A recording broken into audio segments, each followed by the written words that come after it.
At nagsidating sila sa kabilang ibayo ng dagat sa lupain ng mga Gadareno. At paglunsad niya sa daong, pagdakay sinalubong siya na galing sa mga libingan ng isang lalaki na may isang karumal-dumal na espiritu na tumatahan sa mga libingan, at sino may hindi siya magapos kahit ng tanikala. Sapagkat madalas na siya'y ginapos ng mga damal at mga tanikala, at pinagpatid-patid niya ang mga tanikala, at pinagbabali-bali ang mga damal, at walang taong may lakas na makasupil sa kanya.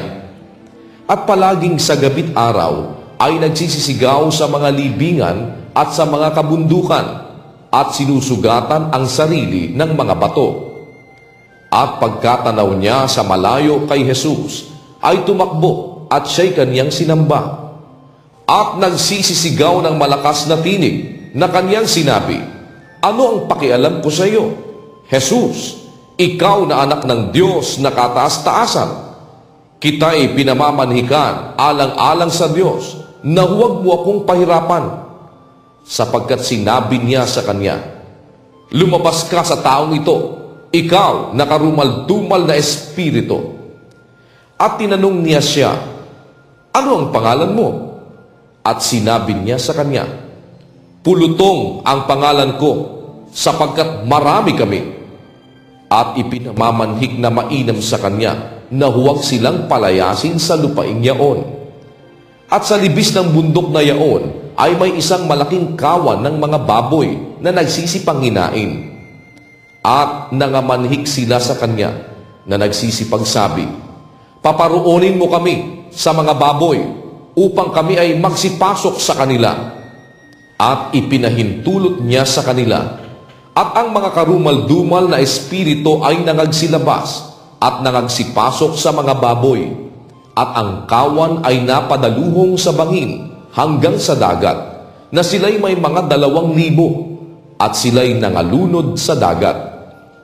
At nagsitakas ang mga tagapag-alaga ng mga yaon, at ibinalita sa bayan at sa mga bukid, at nagsiparoon ang mga tao upang makita kung ano ang nangyari. At nagsiparoon sila kay Jesus, at nakita nila ang inalihan ng mga demonyo na nakaupo. Nakapanamit at matino ang kanyang pag-iisip. Sa makatwid bagay, siyang nagkaroon ng isang pulutong, at sila'y nangatakot. At sinabi sa kanila ng nangakakita kung paanong pagkapangyari sa inalihan ng mga demonyo at tungkol sa mga baboy. At sila'y nangagpasimulang magsipamanhik sa kanya na siya'y umalis sa kanilang mga hangganan. At habang lumululan siya sa daong, ay ipinamamanhik sa kanya ng inalihan ng mga demonyo na siya'y ipagsama niya. At hindi niya itinulot sa kanya, kundi sa kanya'y sinabi, "Umuwi ka sa iyong bahay, sa iyong mga kaibigan, at sabihin mo sa kanila kung gaano kadakilang mga bagay ang ginawa sa iyo ng Panginoon, at kung paanong kinaawaan kaniya." At siya yumaon ng kaniyang lakad, at nagpasimulang ihayag sa Decapolis kung gaanong kadakilang mga bagay ang sa kanya'y ginawa ni Jesus, at nangagtaka ang lahat ng mga tao.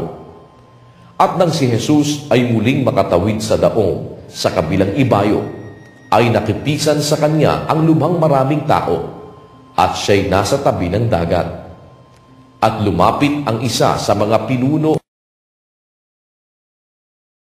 Jairo, at pagkakita sa kanya, ay nagpatira pa siya sa kanyang paanan.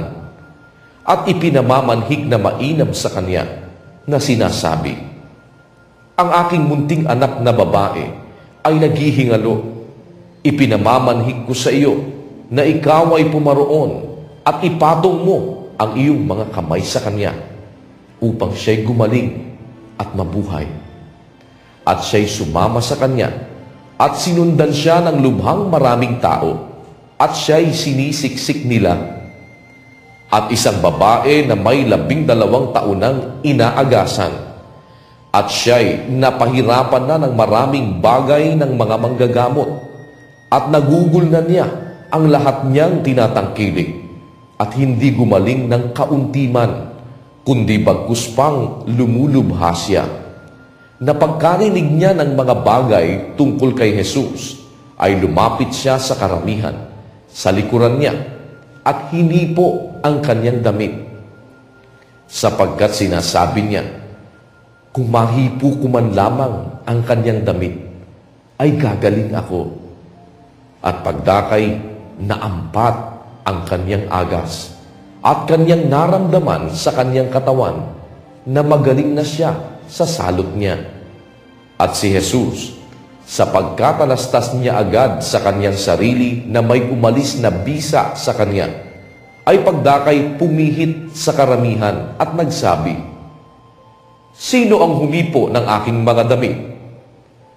At sinabi sa kanya ng kanyang mga alagad, "Nakikita mong sinisiksik ka ng karamihan at sasabihin mo, sino ang humipo sa akin?" At lumingap siya ng sa palibot-libot upang makita siya na gumawa ng bagay na ito. Ngunit ang babae na natatakot at nangangatal, palibhasa'y nalalaman ang sa kanya'y nangyari, lumapit at nagpatira pa sa harap niya, at sinabi sa kanya ang buong katotohanan.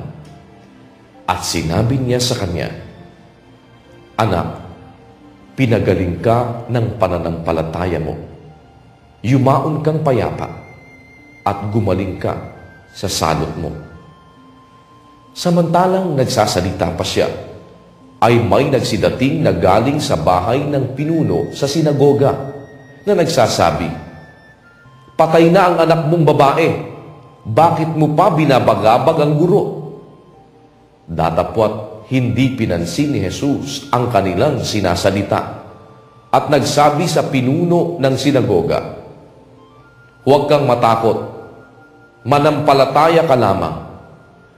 At hindi niya ipinahintulot na sino may makasunod sa kanya, liban kay Pedro at kay Santiago at kay Juan na kapatid ni Santiago. At nagsidating sila sa bahay ng pinuno sa sinagoga, at napanood niya ang pagkakagulo at ang nagsisitangis at nangagbubuntong hininga ng labis. At pagkapasok niya ay kanyang sinabi sa kanila, "Bakit kayo'y nangagkakagulo at nagsisitangis? Hindi patay ang bata, kundi natutulog." At tinatawanan nila siya na nililibak. Datapwat nang mapalabas na niya ang lahat, ay isinama niya ang ama ng bata at ang ina nito at ang kanyang mga kasamahan at pumasok sa kinaroroonan ng bata. At pagkahawak niya sa kamay ng bata, ay sinabi niya sa kanya, "Talita kumi," na kung liliwanagin ay, "Dalaga, sinasabi ko sa iyo, magbangon ka." At pagdakay, nagbangon ang dalaga at lumakad, sapagkat siya'y may 12 taon na. At pagdakay, nangagtaka silang lubha. At ipinagbilin niya sa kanilang mahigpit na sino man ay huwag makaalam nito, at kanyang ipinag-utos na siya'y bigyan ng pagkain.